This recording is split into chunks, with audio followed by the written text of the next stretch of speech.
আসসালামু আলাইকুম। সংবাদে আপনাদের সবাইকে স্বাগত জানাচ্ছি। আমি ফিরোজ তোহা। শুরুতেই আরবে কেবলস সংবাদ শিরোনাম। বাংলাদেশের সর্বশেষ গুরুত্বপূর্ণ আপডেট সংবাদে আপনাকে স্বাগত। শুরুতেই সংবাদ শিরোনাম, পরে বিস্তারিত। প্রথমেই জানাবো আমাদের হাতে থাকা সর্বশেষ গুরুত্বপূর্ণ সবথেকে তাজা আপডেট সংবাদ। নাসিরউদ্দিন পাটোয়ারির post viral. Jatiya Nagorik party এনসিপির মুখ্য সমন্বয়ক নাসিরউদ্দিন পাটোয়ারির ফেসবুক স্ট্যাটাস ভাইরাল হয়েছে। সেখানে তিনি একটি ভিডিও আপলোড দিয়ে ক্যাপশনে লিখেছেন, যেটি ভাইরাল হয়ে গেছে। আজ ফেসবুক অ্যাকাউন্টে একটি পোস্টে তিনি লিখেছেন, জনতার সংসদ থেকে আমরা বলছি। পোস্টটি সামাজিক যোগাযোগ মাধ্যমে ইতিমধ্যেই ভাইরাল হয়ে গেছে। এরপর জানাবো এবার রুমিন ফারহানার নেতাকর্মীদের বিরুদ্ধে মামলা করল বিএনপি। ব্রাহ্মণবাড়িয়া ২ সরাইল আশুগঞ্জ ও বিজয়নগর একাংশ আসনের স্বতন্ত্র সংসদ সদস্য রুমিন ফারহানাকে শহীদ মিনারে শ্রদ্ধা নিবেদনে বাধা এবং তার কর্মীদের মারধরের ঘটনায় তার বিরুদ্ধে পাল্টা মামলা করা হয়েছে। এর আগে সরাইল উপজেলা বিএনপির সাবেক সাধারণ সম্পাদক আনোয়ার হোসেনের বিরুদ্ধে মামলা দায়ের করেন রুমিন ফারহানার এক কর্মী। মামলাটি নথিভুক্ত করে সরাইল থানা পুলিশ। রাতে আনোয়ার হোসেনের মালিকানাধীন ব্যবসা প্রতিষ্ঠান কর্মচারীরা তামিম মিয়া বাদী হয়ে মামলাটি দায়ের করেন। মামলায় ১৭ জনের নাম উল্লেখ করে ১০০ থেকে ১৫০ জনকে আসামি করা হয়েছে। এদিকে বান্দরবনে নিরাপত্তা বাহিনীর সঙ্গে সন্ত্রাসী গোষ্ঠীর গোলাগুলি, নিহত এক। বান্দরবনের রংছড়ি উপজেলায় সেনাবাহিনীর সঙ্গে পাহাড়ি সন্ত্রাসী গোষ্ঠীর গোলাগুলিতে এক সন্ত্রাসী নিহত হয়েছে। এছাড়াও সেখান থেকে বিপুল পরিমাণ অস্ত্র উদ্ধার করা হয়। জানাবো ভোটের অঙ্ক দেখে স্থানীয় সরকার নির্বাচনে সাহস পাচ্ছে না বিএনপি। সারা দেশে যেখানে যায় সেখানে বিএনপির সমালোচনা এবং বিনা ভোটের সরকার বলে তাদেরকে গালিগালাজ করা হচ্ছে। বিধায় তারা জাতীয় সংসদ নির্বাচনের পর এবং স্থানীয় সরকার নির্বাচন দিতে সাহস পাচ্ছে না, এমন অভিযোগ করেছেন তিনি। এছাড়াও তিনি জানিয়েছেন, যেখানে প্রতিটি ৬টি সিটি কর্পোরেশনে সরকারি আমলাদেরকে দেয়া হয়েছিল প্রশাসক হিসেবে, বিএনপি ক্ষমতা আসার পর অন্যায়ভাবে সেখানে নিজেদের দলের লোককে প্রশাসক হিসেবে নিয়োগ দিয়েছে। এটা গ্রহণযোগ্য বিষয় হতে পারে না। এবং সর্বশেষ জানাবো ভারতে এয়ার অ্যাম্বুলেন্স বিধ্বস্ত হয়ে ৭ আরোহী নিহত। ভারতের ঝাড়খণ্ড রাজ্যে ৭ জন আরোহী নিয়ে একটি এয়ার অ্যাম্বুলেন্স বিধ্বস্ত হয়ে সবাই নিহত হয়েছে। আজ চাতরা জেলার সিমারিয়া এলাকার কাছে এই দুর্ঘটনা ঘটে। দুর্ঘটনায় সেখানে থাকা সবাই মারা গেছে বলে বিষয়টি জানা গেছে। এই ঘটনার পর পরিস্থিতি এখন থমথমে অবস্থা বিরাজ করছে। সবাই যার যার জায়গা থেকে বলাবলি করছে যে এই ধরনের বিমান দুর্ঘটনা সত্যি অনেক দুঃখজনক। প্রিয় দর্শক, এতক্ষণ শুনছিলেন সংবাদ শিরোনাম, এবারে বিস্তারিত। তবে তার আগে বন্ধুরা অনুরোধ থাকবে, এই সংবাদটিতে একটি লাইক দিন।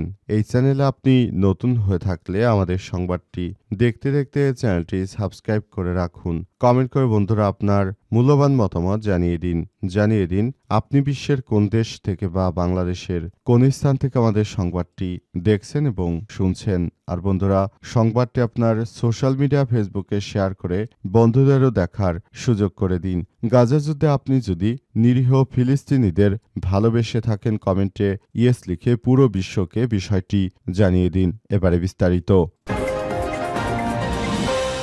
Nasiruddin Patwari post viral.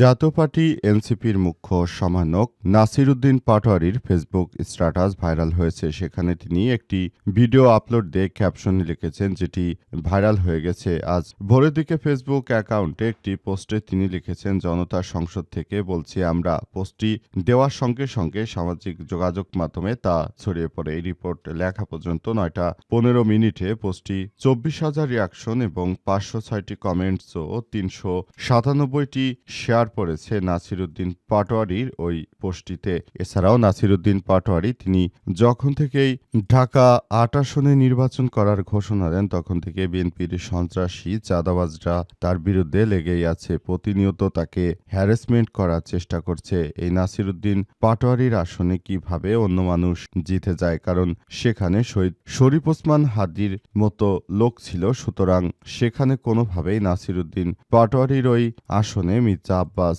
জেতার কথা নয়, কিন্তু ইলেকশন ইঞ্জিনিয়ারিং করে ভোট কারচুপি করে বাংলাদেশের প্রশাসনের একটি মহল সে আসন থেকে নাসিরুদ্দিন পাটোয়ারিকে হারিয়ে দিয়েছে বলে অভিযোগ করেছে জামাতের নেতৃত্ববৃন্দরা। তবে শেষ পর্যন্ত আসলে বিষয়টি কোন দিকে যায়, কারণ এখনও উচ্চকক্ষের যে সিস্টেম রয়েছে সে অনুযায়ী নাসিরুদ্দিন পাটোয়ারি তিনি হয়তো জাতীয় সংসদে যেতে পারেন, তবে সে বিষয়টি এখন পর্যন্ত স্পষ্টভাবে জানা যাচ্ছে না। তবে কি হয় সেটি দেখার জন্য আরও অপেক্ষা করতে হবে।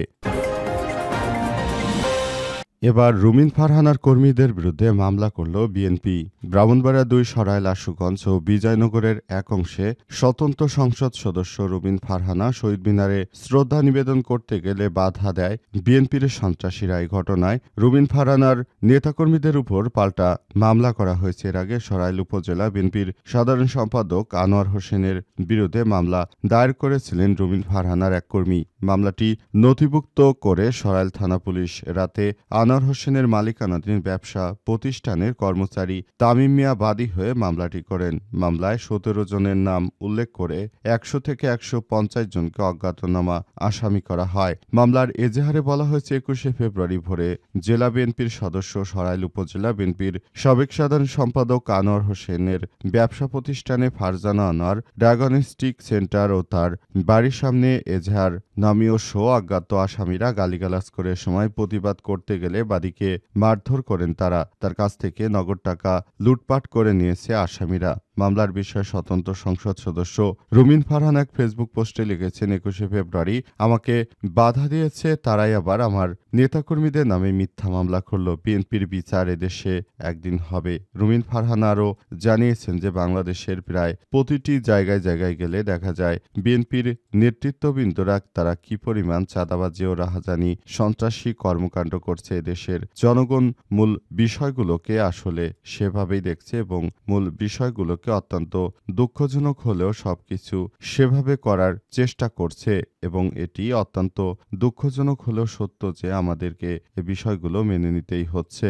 এ সময় নেতাকর্মীদের ধৈর্য ধারণ করার জন্য আহ্বান জানিয়েছেন রুমিন ফারহানা। তিনি বলেন, সবাইকে ধৈর্য নিয়ে কাজ করতে হবে। বান্দরবনে নিরাপত্তা বাহিনী বা জেএসএস এর সন্ত্রাসীর গোলাগুলি নিহত এক। বান্দরবনের সেনাবাহিনীর সঙ্গে উপজেলা নির্বাহী সঙ্গে পাহাড়ি সশস্ত্র গোষ্ঠী জেএসএস এর গোলাগুলির ঘটনা ঘটেছে। এতে এক সদস্য নিহত হয়েছে। ঘটনাস্থল থেকে একটি সাব মেশিন গান ও ম্যাগাজিন ও গুলি উদ্ধার করা হয়েছে বলে জানিয়েছে নিরাপত্তা বাহিনী সূত্র। আজ ৫টার দিকে বান্দরবন ড্রুমা সড়কের মুরং বাজার এলাকায় এই ঘটনা ঘটে। এলাকাটি রোয়াংছড়ি উপজেলার তারাচা ইউনিয়নের অন্তর্গত হলেও রুমা উপজেলা সদরের কাছাকাছি। জানা গেছে, গোলাগুলির পর নিরাপত্তা বাহিনী ঘটনাস্থলে জেএসএস এর সদস্য পোশাক পরা এক ব্যক্তিকে গুলিবিদ্ধ অবস্থায় দেখতে পায়। তার কাছ থেকে একটি এসএমজি, ২টি ম্যাগাজিন, ১৪৩টি গুলি এবং অন্যান্য সামগ্রী উদ্ধার করা হয়। পরে তাকে বান্দরবন সদর হাসপাতালে নেওয়া হলে চিকিৎসক তাকে মৃত ঘোষণা করেন। বান্দরবন সদর হাসপাতালের আবাসিক চিকিৎসক জানিয়েছেন, নিরাপত্তা বাহিনী একজনকে গুলিবিদ্ধ অবস্থায় হাসপাতালে নিয়ে আসে। সে মৃত অবস্থায় ছিল এবং তার লাশ রাখা হয়েছে মর্গে এবং সেখান থেকে প্রচুর পরিমাণ গোলাবারুদ উদ্ধার করা হয়েছে বলে সেনা সদস্যরা নিশ্চিত করেছে। সেনা সদস্যরা জানিয়েছে যে সন্ত্রাসীরা পাহাড়ে ঘাপটি মেরে থেকে তারা মূলত বাংলাদেশের সার্বভৌমত্ব নষ্ট করার যে ষড়যন্ত্র করছে সেটিকে অবশ্যই নস্যাৎ করতে বাংলাদেশ সেনাবাহিনীর সদস্যরা বদ্ধপরিকর। সেনাবাহিনীর সদস্যরা তাদেরকে কোনোভাবেই ছাড় দেয়া যাবে না এবং এই বিষয়গুলোকে খুবই গুরুত্বপূর্ণ হিসেবে দেখা হচ্ছে। ভোটের অঙ্ক দেখে স্থানীয় সরকার নির্বাচন দেওয়ার সাহস পাচ্ছে না বিএনপি। বিভাগীয় এবং জেলা শহরগুলোতে ভোটের অঙ্ক দেখে সরকারি দল স্থানীয় নির্বাচন দেওয়ার সাহস পাচ্ছে না বলে অভিযোগ করেছে এনসিপির মুখপাত্র আসিফ মাহমুদ সজীব ভূঁইয়া। সামাজিক যোগাযোগ মাধ্যম ফেসবুকে দেয়া এক পোস্টে তিনি এই অভিযোগ করেছেন। তিনি বলেন, এ কারণে বিএনপির নেতৃত্ববৃন্দরা তারা সেখানে এটি করতে পারছে না। বিদায়ী অন্তর্বর্তীকালীন সরকারের উপদেষ্টা হিসেবে দায়িত্ব পালন করা এই নেতা ফেসবুক পোস্টে লিখেছেন, শহরগুলোতে ভোটের অঙ্ক দেখে নির্বাচন করার সাহস পাচ্ছে না সরকারি দল। ইন্টারিম বা অন্তর্বর্তীকালীন সরকার সকাল বিকাল বিনা ভোটের সরকার বলে গালি দেওয়া দলটি এখন বিনা ভোটের মেয়র দিচ্ছে সব জায়গায়। রোববার ঢাকা উত্তর ও দক্ষিণ সিটি সহ বেশ কয়েকটি গুরুত্বপূর্ণ ৬টি সিটি কর্পোরেশনে কর্মরত সরকারি আমলাদের সরিয়ে রাজনৈতিক ব্যক্তিদের প্রশাসক হিসেবে নিয়োগ দিয়েছে বিএনপি। নিয়োগপ্রাপ্ত সবাই বিএনপি ও এর সহযোগী সংগঠনের শীর্ষস্থানীয় নেতা। সিটি কর্পোরেশনের উপর উপজেলা চেয়ারম্যান সহ স্থানীয় সরকারে বিভিন্ন পদে বিনা ভোটে নিয়োগ দেওয়া হবে বলে আশঙ্কা প্রকাশ করেছেন আসিফ মাহমুদ। তিনি ফেসবুক পোস্টে লিখেছেন, আপকামিং বিনা ভোটের উপজেলা চেয়ারম্যান, বিনা ভোটের ইউপি চেয়ারম্যান, বিনা ভোটের মেম্বার, বিনা ভোটের ওয়ার্ড কাউন্সিলর করার জন্য ফখরুল চেষ্টা করছে। এই ধরনের উস্কানিমূলক কর্মকাণ্ড শুধুমাত্র মির্জা ফখরুল ও বিএনপির দ্বারাই সম্ভব বলে জানিয়েছেন আসিফ মাহমুদ সজীব। তিনি মনে করেন যে এই কর্মকাণ্ডগুলো অবশ্যই তাদেরকে ভোটের মাধ্যমে এগিয়ে নিতে হবে।